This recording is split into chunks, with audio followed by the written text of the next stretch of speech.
울산 달빛 부서진 밥상의 기억. 61세 이재호는 울산의 대기업 공장에서 품질관리자로 일하다 2025년 정년퇴직했다. 그는 아내 정은미호 18세와 33년간 결혼 생활을 이어왔다. 돈 걱정 없이 자식들을 키우며 남부럽지 않은 삶을 살았다고 믿었다. 하지만 어느 날 은미가 변했다. 그녀에게 다른 남자가 생긴 듯했다. 구독과 좋아요, 알림 설정으로 이 이야기를 만나보세요.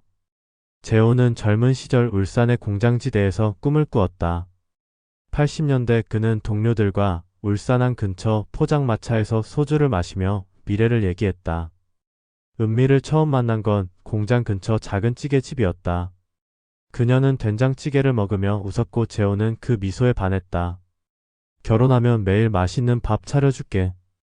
은미의 말에 재호는 그럼 내가 설거지할게라며 약속했다. 그 약속은 오래 지켜졌다. 은미는 손끝이 야물어집은 먼지 한 톨 없이 깨끗했다. 매일 저녁 김치찌개에 김이 모락모락 피어올랐다. 재호는 그 온기에 기대어 살았다. 퇴직 후 그는 요리에 빠졌다.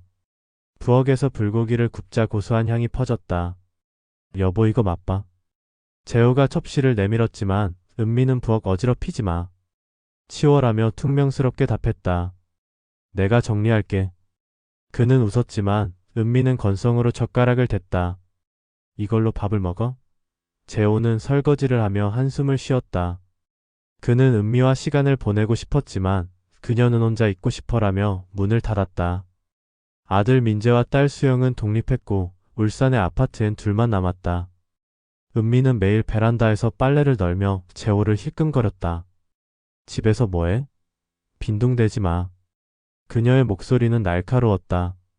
아이들이 중학생이 되자 은미는 내 삶을 찾고 싶다며 취미를 찾겠다고 했다. 재호는 원하는 걸 배워라며 비용을 댔다. 은미는 요리 학원을 택했다. 중식, 일식, 양식 배워 자격증도 따고 싶어. 재호는 맛있는 거 많이 먹겠네라며 웃었다. 하지만 문제가 시작됐다. 집은 며칠 청소 안 한 듯 어지러웠다. 요리 학원 다닌다는 은미는 저녁을 안 차리고 배달 음식이 밥상보다 찾았다. 재호는 울산 대공원을 혼자 걷다가 옛날을 떠올렸다. 젊은 은미가 김치찌개를 끓이며 노래 부르던 모습 함께 울산의 달빛 아래 태화강을 걷던 기억. 이제 그녀는 그를 피했다. 도대체 뭐해? 재호가 따지자 은미는 내가 청소부냐? 팝하는 기계냐? 라며 맞섰다. 무슨 일이야? 재호가 물어도 내 인생 살고 싶어. 내버려 둬라며 짜증을 냈다. 재호는 충격이었다. 내가 뭘 잘못했지? 술도 안 마시고 바람도 안 피우고 돈도 부족함 없이 벌었는데. 은미는 이렇게 사는 게 답답해. 행복하지 않아라고 했다. 재호는 어찌할 바를 몰랐다. 그는 은미를 첫사랑처럼 사랑했다. 80년대 울산의 공장지대에서 그녀와 손잡고 달빛 아래 걸었던 기억이 생생했다. 그때 은미는 공기놀이를 하며 웃었고 재호는 그녀의 손을 꼭 잡았다. 바람 쐬러 가자. 맛있는 거 먹고 얘기하자. 재호의 제안에 은미는 귀찮아라며 거절했다. 그는 울산항의 바닷바람을 맞으며 혼자 서 있었다. 답답함에 친구에게 털어놓자 친구가 말했다. 여자가 저러면 지쳤거나 바람났거나 둘 중 하나야. 지쳤으면 꾸미지 않고 만사 귀찮아해. 바람났으면 화장하고 옷 신경 쓴다. 재호는 은미를 유심히 봤다. 그녀는 화장하고 옷도 바꿨다. 예전처럼 웃지 않고 말도 적었다. 집에 올 때마다 새 향수 냄새가 났다. 누군가 있구나. 재호는 직감했다. 은미의 마음을 흔든 건 요리 학원의 강사였다. 해외 레스토랑 체인점 셰프로 요리를 가르치러 학원에 왔다가 은미를 만났다. 그는 세련된 말투로 그녀를 웃게 했고 은미는 그의 요리 시연에 빠져들었다. 재호가 사실을 따지자 은미는 헤어지고 싶어. 마음이 떠났어. 이대로 사는 건 서로 못할 짓이야 라고 했다. 그 사람 때문이야? 재호가 물었다. 처음엔 몰랐어. 그와 있으면 웃음이 나. 집에서도 그 생각뿐이야. 당신 앞에서 죄책감 들어. 그와 같이 될 건 아니야. 내가 괴로워. 재호는 말을 잃었다. 그는 울산의 밤거리를 걷다 그녀의 웃음을 떠올렸다. 그 웃음은 더 이상 자신을 향하지 않았다. 붙잡으려 울고 소리 지르고 그녀의 외출을 막으려 옷을 숨겼다. 한 번은 은미의 핸드백을 뒤져 학원에서 받은 레시피를 찢었다. 하지만 소용없었다. 양가 부모님이 나섰다. 장인은 재호 같은 남자가 어딨냐며 은미를 다그쳤다. 어머니도 가정을 지켜라며 설득했지만 은미의 마음은 돌아오지 않았다. 재호는 체념했다. 가겠다는 사람 붙잡는 건 못할 짓이야. 가. 은미는 망설였지만 재호는 내 앞에서 사라져. 나도 새 여자 만날 거야 라며 단호히 말했다. 47세 그는 은미와 이혼했다. 이혼 후 집은 엉망이었다. 부엌엔 쌓인 설거지가 악취를 뿜었다. 민재는 축구공을 차다 말고 방에 틀어박혔고 수영은 이어폰을 끼고 책만 읽었다. 재호는 은미가 차리던 된장찌개의 온기를 떠올리며 눈물을 삼켰다. 어머니가 와서 살림을 챙겼다.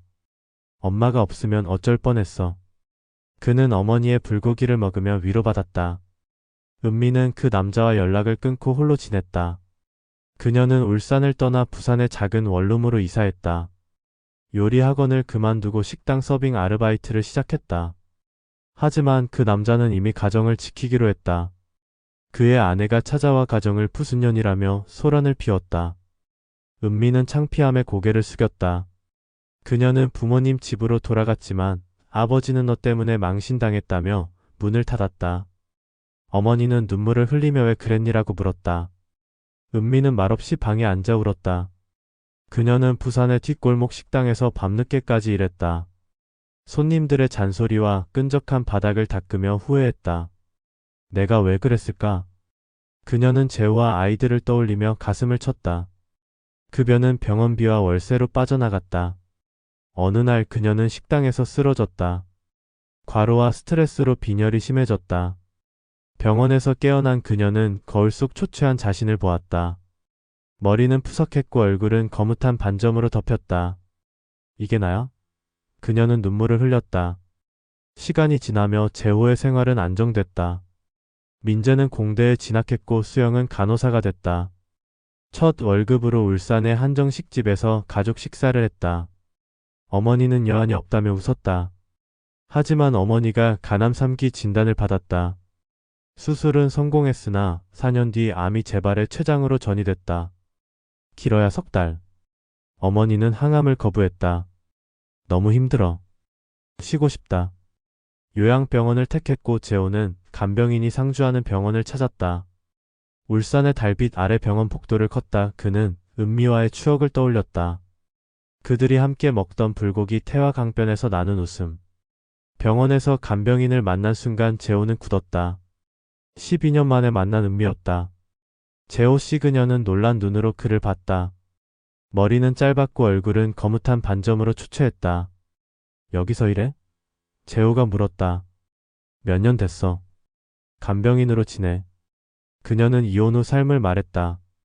그 남자는 가정을 정리하지 않은 상태였다. 그의 아내가 찾아와 소란을 피웠고 은미의 부모님은 충격으로 병들었다.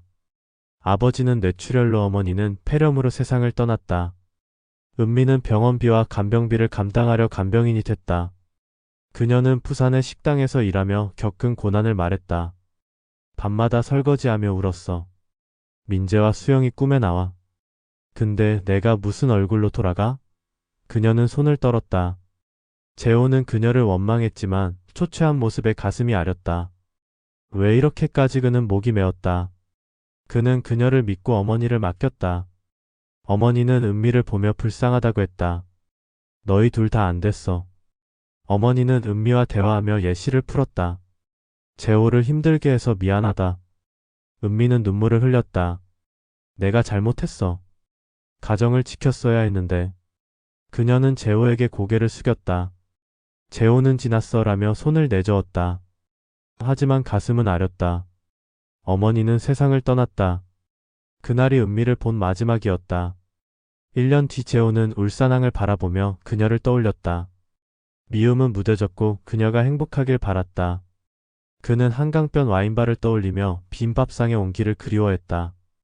61세 재호씨 이야기 어떠셨나요? 댓글로 나눠주세요. 좋아요와 구독 부탁드립니다.